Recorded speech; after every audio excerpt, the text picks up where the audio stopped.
ẹni tó bá lóun ṣe islam ma tó yapa sáwọn mùsùlùmí wọ́n pa ni o lọ́ngbọ́n yẹn o ayò sí nínú islam pé mi ń ṣe islam mọ́ ìgbà tí wọn lo ṣẹ̀ríà náà lẹ́ẹ̀mọ́ gbọ́ àwọn oríṣiríṣi ẹnìkan ti gba islam ńgbọ́ ya òfin lẹ̀ wọ́n ní kí ló dé ó ní bàbá òun ló ní kó o ṣe islam bàbá òun tún yọ sọ́n lójú oorun ó ní kó o fi lẹ̀. lábẹ́ òfin ti ṣẹ̀ríà wọn kì í fi tipátipá mú yàn di mùsùlùmí àbí èèyàn wo lẹ́rí tá a mú ní tipátipá la ikraha fi ddin a kì í jẹ ní pàṣẹsìn àní mọ tipátipá pé àfi kò di mùsùlùmí àmọ́ tó bá ti di mùsùlùmí ayò sí pé o lè fi islam sílẹ̀ kájọ yé wa ìyàtọ̀ wà láàrin kó tó di mùsùlùmí. a tó kù déédéé àkókò yìí ìwọ mo fẹ́ bá sọ̀rọ̀ ìwọ brother and sister in Islam wọ́n ń bá islam jẹ́ ní ẹ̀sìn àlàáfíà ní wọ́n ń tú kúránì ní tukutu ní ẹ̀sìn àlàáfíà ní gbọ́ ohun tí àwọn bàbá yín àwọn sheikh yín àwọn ìmáàmù ẹ̀jẹ̀ agbọ́n tí wọ́n sọ ẹ̀jẹ̀ asáré gbọ́n tí wọ́n sọ láàrin ìṣẹ́jú kan. nínú òfin tí wọn náà ti gbà ní pé tó bá ti lóò ṣe islam ọ̀pọ̀ gbogbo ẹni bá di mùsùlùmí àti yé bẹ́ẹ̀ o nínú òfin tó gbà lónìí oníbò ní fẹ́ sìn sílẹ̀ nítorí pé tó bá ti fi sílẹ̀ ìdájọ́ rẹ̀ ní kó wọ́n pọ̀.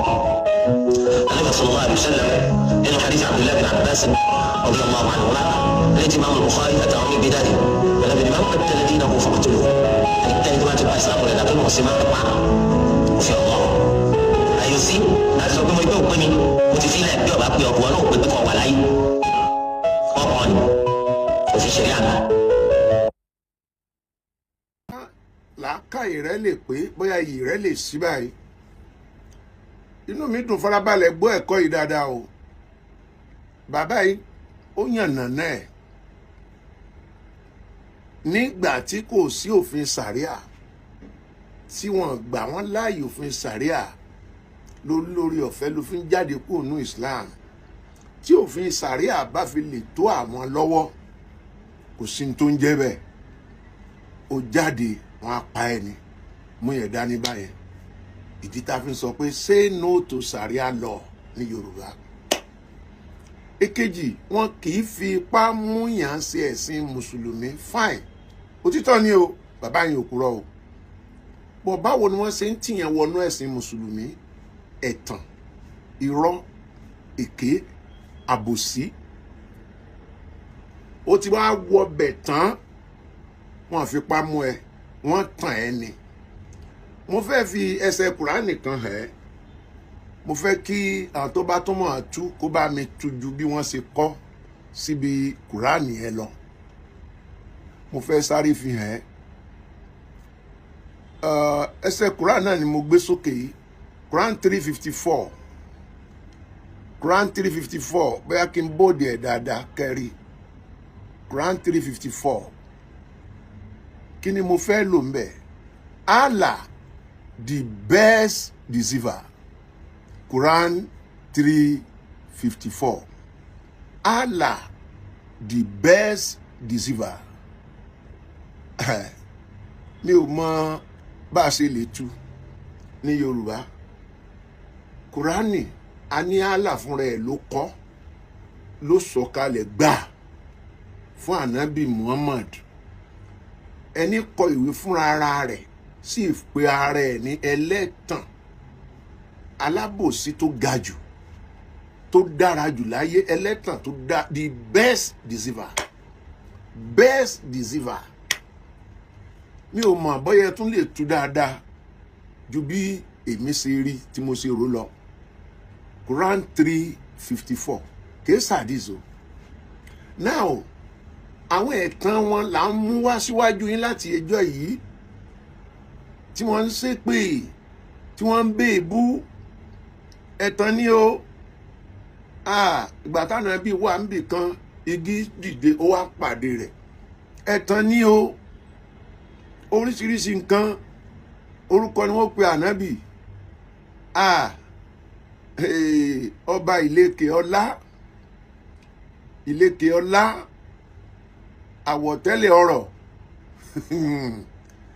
akẹ́yìndé gbẹ̀gbọ́n ó béèrè pé ta ni táyé rẹ̀ adéwálé bàbá Fátímà adéwálé ọmọ ọba tìbó tọ̀ṣun tọ̀yọ́ àbí tìlú wo ẹ̀tàn ni wọ́n fi fà ẹ́ wọnú ẹ̀ tó bá ti wá wọnú ẹ̀ tán bó ṣe wà nú ẹ̀ lọ́wọ́lọ́wọ́ yìí tó ń gbọ́ mi òfin sàríà ò tí ì mú ọ nílẹ̀ Yorùbá tó bá ti rí pé kò ní pè ẹ́ pẹ̀lú gbogbo àṣírí tó ti tú sẹ́yìn jáde láyọ̀ àtàlàáfíà bí sàríà torí wọn àdákẹ́ lórí sàríà lọ yẹn wọ́n sì ń jà fitafita lé lórí tọ́wọ́ wọn bá fi lè bá lẹ́ni ẹni bá kó ònú mùsùlùmí lọ́la wọn á wà kàn wọn á pa òfin dẹ̀ máa back wọn up torí náà mo rò ẹ́ mo bẹ́ẹ̀ my dear brother my dear brethren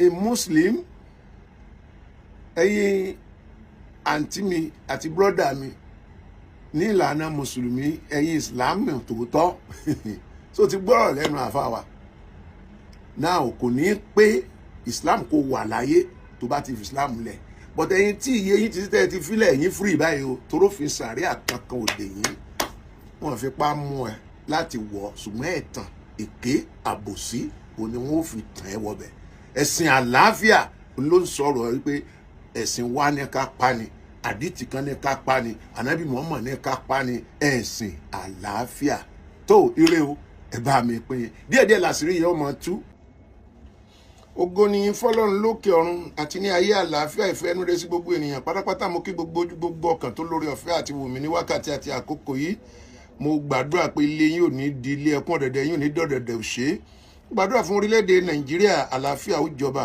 ọkàn wa ó balẹ̀ májẹ̀mú ikú májẹ̀mú ìjà májẹ̀mú ogun Ọlọ́run yóò bàjẹ́ gbogbo agbára àwọn báńdíìtì àbí Boko Haram àbí àwọn agbára òkùnkùn kókùnkùn tí a lè máa fi ja Nàìjíríà lógun Ọlọ́run kó gba agbára lọ́wọ́ wọn lórúkọ ti Jésù Kristi Násárẹ́tì a ò ní dààmú a ò ní jìyà a ò ní rí wàhálà mọ́ bẹ́ẹ̀ ló máa rí in Jesus mighty name amen and amen in Jesus name.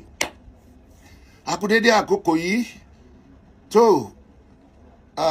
ṣáájú ohun gbogbo mo appreciate àwọn méjì tí mo gbé sí òkè yìí ìyàwó MS Bàbá ni mo mọ obìnrin yìí sí ìyàwó MS Bàbá dẹ́ brother yìí mo mọ̀ sí brother Malik Musa adúpẹ́ lọ́wọ́ yín ní orúkọ gbogbo kìrìsìtẹ́nì nílẹ̀ Yorùbá àbí ní Nàìjíríà adúpẹ́ lọ́wọ́ yín fún ìfẹ́ ńlá tí ẹ ní sí wa ní gbogbo ọ̀nà adúpẹ́ lọ́wọ́ yín adúpẹ́ lọ́wọ́ yín adúpẹ́ lọ́wọ́ yín bó lè jẹ́ wípé ọ̀pọ̀lọpọ̀ tó kọ̀ǹfàtì kúrò ní Muslim lọ sí ìṣẹ̀ṣe ni wọ́n sì ń sọ àṣìṣe kìrìsìtẹ́nì tí wọ́n sì ń wá gbogbo ọ̀nà láì sọ pé kìrìsìtẹ́nì ò dáa àwa ń béèrè kí lẹ́sẹ̀ kìrìsìtẹ́nì kí ni kìrìsìtẹ́nì ṣe ní ilẹ̀ Yorùbá tó burú kí ló ṣe ní Nàìjíríà àbí ní gbogbo àgbáyé tá a ti rẹ́kọ̀d tó burú tí ò dáa rárá kí ni ìwà wọn kí ni ìṣe wọn tí ò dáa tá a bá sọ nípa ohun amáyédẹrùn ní gbogbo àgbáyé ní Nàìjíríà àbí nílẹ̀ Yorùbá tí kìrìsìtẹ́nì mú wá a máa tọ́ka sí méjì mẹ́ta mẹ́rin márùn-ún tá a bá sọ nípa ìpalára bí èmi ò rántí àwọn tó ń try láti sọ pé àwọn fẹ́ bí kìrìsìtẹ́nì àbí kìrìsìtẹ́nìtì lulẹ̀ bóyá lè rí àwọn àṣìṣe tí a ṣe ìyàwó MS Bàbá ó fún wa nímọ̀ràn ní àkókò kan pé kí àwa kìrìsìtẹ́nì ká lọ dira gidigidi ó ní nítorí wípé òun kíyèsí wípé Christian genocide wọ́n dìídì fèsì wa ni láti máa pa wá mo dúpẹ́ láti ọdún tí mo ti gbọ́ fídíò àbí láti gbà tí mo ti gbọ́ fídíò yẹn mo really appreciate àǹtí mo dẹ̀ máa ń wo àwọn fídíò tó ń ṣe kò ní fi gbà kan bọ̀ kan nínú kò ní fi àtàmọ́ mọ́ àtàmọ́ ọ̀rọ̀ tí ò lẹ́rìí tí ò fẹsẹ̀ múlẹ̀ kò ní bá wọn gbé jáde bákan náà Malik Musa mùsùlùmí pọ́nbẹ́rẹ́ àfáà tó kéwújá ni téèyàn ti rí ní ara rẹ̀ ṣùgbọ́n wọ́n ti jẹ́ kí ẹ̀sìn yẹn sú ṣùgbọ́n síbẹ̀síbẹ̀ tẹ́nìkẹ́ni bá sọ̀rọ̀ nípa kìrìsìtẹ́nì á tún gbé wọn padà á tún dá wọn padà sẹ́yìn á tún jẹ́ kó yé wọn bí sánmà ṣe jìnnà lẹ̀ bí Jésù ṣe rí á tún jẹ́ kó yé wọn tó tún jẹ́ mùsùlùmí, a dúpẹ́ lọ́wọ́ yín. Kókó ọ̀rọ̀ mi, gbogbo ọmọ Nàìjíríà, say no to Sharia law.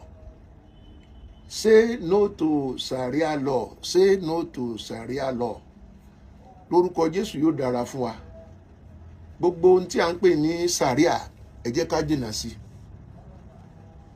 Torí Kristẹni, torí oníṣẹ̀ṣe, àwọn ẹlẹ́bọ náà ṣe ń lépa àti gba Sharia yìí. Kò sí ìlú tí Sharia wà tó nísinmi.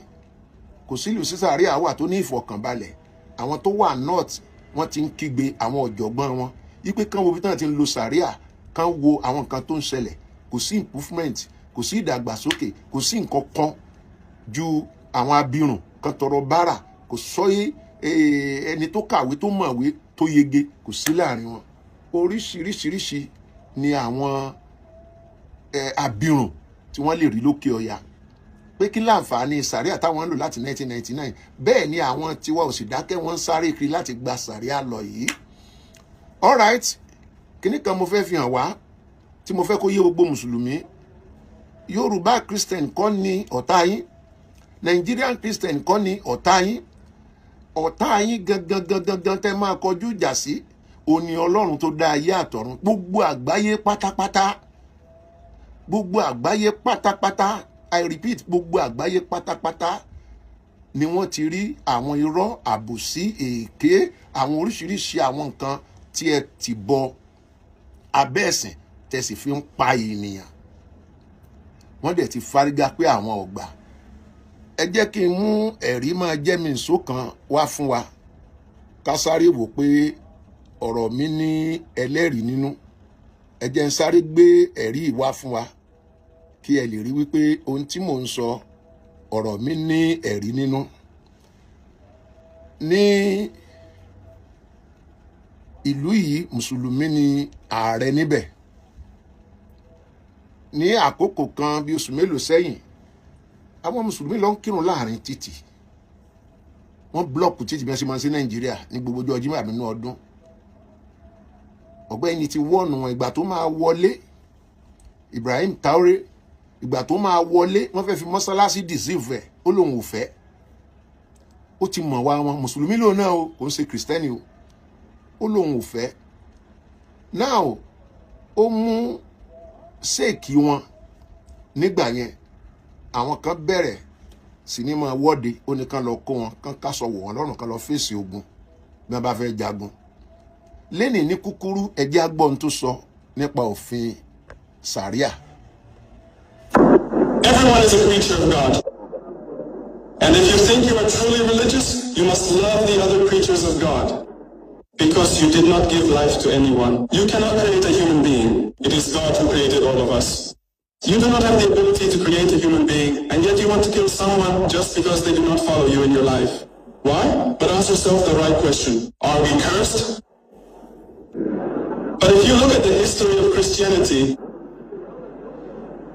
many people in Europe are Christians and all that. In 2026, do you hear about anyone wanting to kill his brother because of a disagreement from the West? Because of religion? He doesn't love his brother, he wants to kill his brother? Have you heard that anywhere? Go to Saudi Arabia, which is the very cradle of Islam. Today in Saudi Arabia, do people fight? Do they want to kill each other because someone else isn't Muslim? But why is it that we as Ẹ̀mí ò dẹ̀ fẹ́ gbẹ ẹ̀mí nítorí pé ẹni yóò bẹ ẹsẹ̀sìn ẹ kò sẹ̀sìn rẹ̀. Náà ìwé yín ní kẹpá, níbo lẹ ti gbọ́ ní gbogbo àgbáyé pé Christian brother wọ́n dìde síra wọn, wọ́n ń para wọn nítorí ọ̀rọ̀ ẹ̀sìn. Torí ẹ̀ ń sọ ẹni ká gbẹnu sọ̀hún, èébúlẹ̀ ń bú èpè lẹ́ ń sẹ́. Ẹ̀ ń pín yẹn lálábòsí ẹni tẹ́ ti ń ṣàbòsí láì mọ iye ọdún sẹ́yìn. Tẹ́ ti boríṣiríṣi nǹkan pamọ́ fún gbogbo wa tá a tètè fura. Náà tẹ́ wá ń pèyàn ní alábòsí. Ǹjẹ́ ó tọ́ sí yín lẹ́nu láti pe àwọn èèyàn kan ní alábòsí pẹ̀lú àwọn ìwà tí ẹ ti hù wọ̀n wọ̀nyí? Kò tọ́ sí yín rárá o. Ní gbogbo ọ̀nà kò tọ́ sí yín láti pèyàn ní alábòsí bó ṣe wulẹ̀ kó kéré àbí kó tóbi mọ́. Kò tọ́ sí yín rárá àti rárá. Now ju gbogbo ẹ̀ lọ, gbogbo ẹ̀yin tó ní orí ọ̀fẹ́ láti gbọ́ mi, ẹ̀yin tó ní orí ọ̀fẹ́ láti wò mí, say no to Sharia law. Not only in Nigeria, Africa, Europe, àti bẹ́ẹ̀ bẹ́ẹ̀ lọ ni wọ́n ti sọ wípé àwọn ò fẹ́ Sharia mọ́. Ẹ jọ̀ọ́ torí Ọlọ́run, yóò dára fún wa o, ànírógun nílẹ̀ Nàìjíríà. Ire o.